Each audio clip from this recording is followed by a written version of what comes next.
Welcome मित्रांनो, स्वागत आहे तुमचं माझ्या यूट्यूब चॅनलमध्ये. आणि मित्रांनो, आज आपण चंदनपुरीला आम्ही निघालो आहोत आणि चंदनपुरी बघण्यासाठी. आता ही आपली गिरणा नदी साक्ष आहे आमच्या या व्लॉगला. आणि आलो आहोत आम्ही चंदनपुरीत, जी आईच्या कुशीत जन्म घेऊन वडिलांच्या सावलीत वाढलेली, माहेराची माया हृदयात साठवून परक्याच्या उंबरठ्यावर पाऊल ठेवणारी, ती म्हणजे आपली चंदनपुरी बानाई माता.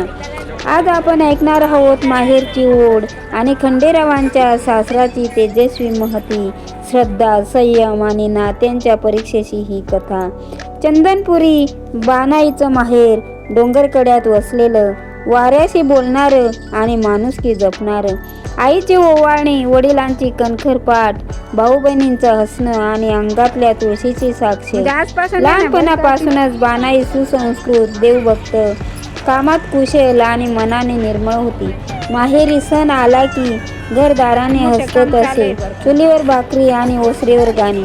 पण काळाची चाल कुणालाच चुकलेली नाही. लग्नाचा दिवस आला, डोळ्यात पाणी, ओठांवर असू आणि मनात हजार प्रश्न. बानाई सासरी निघाली, खंडेरावांच्या सासरी. माहेर मागे राहिलं, पण आठवणी सोबत आल्या. खंडेरावांचं सासर म्हणजे फक्त घर नाही, ते एक देवस्थान होतं. घरात शिस्त, देवाची भक्ती आणि परंपरेचा मान. सासू कठोर वाटे, सासरा मोजक्या शब्दांचा. नणंद, दीर, सगळ्यांच्या नजरा नव्या सुनेवर. पहाटे उठून पूजा, घरकाम, शेती, अतिथी सेवा. बानाई थकायची पण तक्रार नाही करायची, कारण ती जाणत होती संयम म्हणजे शक्ती. एक दिवस सासरी संकट आलं, पीक फसलं, घरात तणाव वाढला. तेव्हा बानाईने देव खंडेरायांच्या चरणी मनापासून प्रार्थना केली आणि चमत्कार घडला. पावसाची सर आली, आशेचा अंकुर फुटला. तेव्हाच सासऱ्याला कळलं, ही सून नाही, ही लक्ष्मी आहे. एक दिवस माहेरहून माणसं आली. बानाईच्या डोळ्यात अश्रू तरळले. पण आता ती फक्त माहेरची मुलगी नव्हती, ती खंडेरावाच्या सासराची शान होती. माहेराची माया हृदयात, सासरची जबाबदारी खांद्यावर, यालाच म्हणतात खरी नारी शक्ती. चंदनपुरी बानाईची कथा आपल्याला शिकवते, माहेर विसरायचं नाही, सासर नाकारायचं नाही. संयम, श्रद्धा आणि कर्म हे स्त्रीचं खरं दागिनं. जय खंडेराव, जय चंदनपुरी बानाई माता की जय. आणि मित्रांनो, आम्ही आलो आता मंदिरामध्ये आणि इथे बरेचसे भक्तजण आलेले आहेत. आणि खूप छान असं मंदिर आहे बघा, खूप छान आहे. कधीची माझी इच्छा होती चंदनपुरीला जाण्याची, आज ती माझी इच्छा पूर्ण झाली आहे. आणि खंडेराव बानाईचं दर्शन घेऊन मन एकदम शांत वाटतंय. आजूबाजूचं वातावरण पण खूप छान आहे.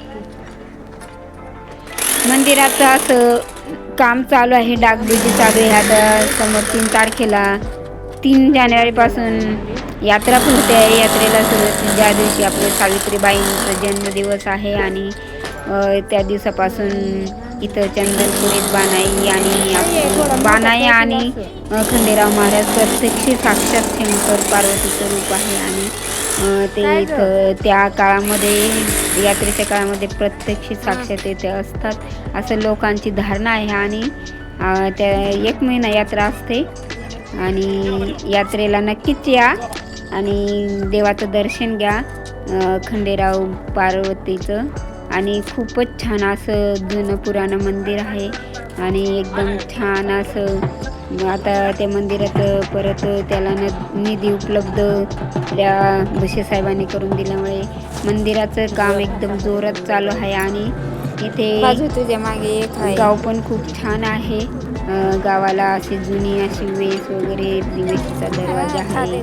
एकदम सुंदर ऐतिहासिक असं गाव आहे. आणि या गावात खूप असं एक धार्मिक दृष्टीने महत्त्व आहे गावाला.